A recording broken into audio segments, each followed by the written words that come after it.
Now, this problem is asking us to add these two trinomials. Now, the reason they're in parentheses, it's just separating the two trinomials that we are adding. Now, because we are adding them, we actually don't even really need the parentheses. So I'm just going to go ahead and write them out without the parentheses.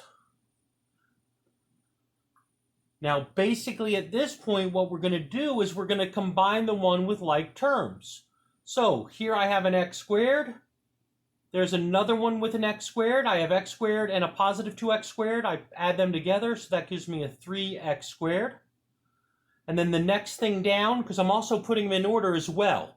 It's not that it's asking us that, but it's going to be easier now to get started putting them in descending order. So then we have a x. So a negative 5x. Over here, we have another x and negative 8x. So I have a negative 5 and a negative 8. That gives me a negative 13x. And then last but not least, I have a 3 and I have a 4. And those are like terms, a 3 and a negative 4. So 3 minus 4 will give me a negative 1. So therefore, I just added those two trinomials. Now, the next problem is asking me to subtract. Now that's a little bit more that I have to do with that. So with the subtraction, I'm going to write out the first term without the parentheses.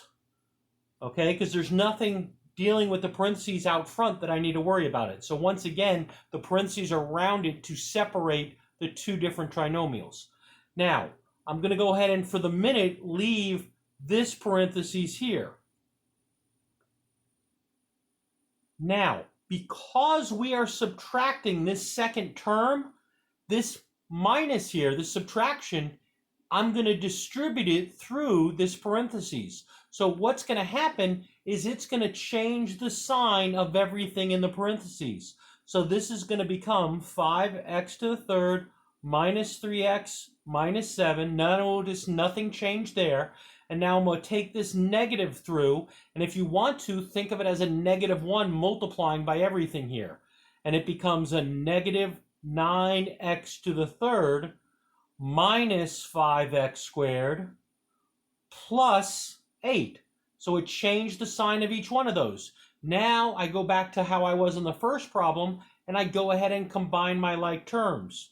So I have a 5x to the third and a negative 9x to the third. That gives me a negative 4x to the third. I have a negative 3x. And notice there's no one over here. So I'm going to put the negative 3x there. Now notice I let a little space there because I have an x squared. And notice there's nothing to go with the x squared either. So to put it in order, the x squared, negative 5x squared goes there because notice those were not the same, so they couldn't go together. And then I have a negative 7 and a positive 8. Okay, so those are like terms. Negative 7 and positive 8 gives me a positive 1.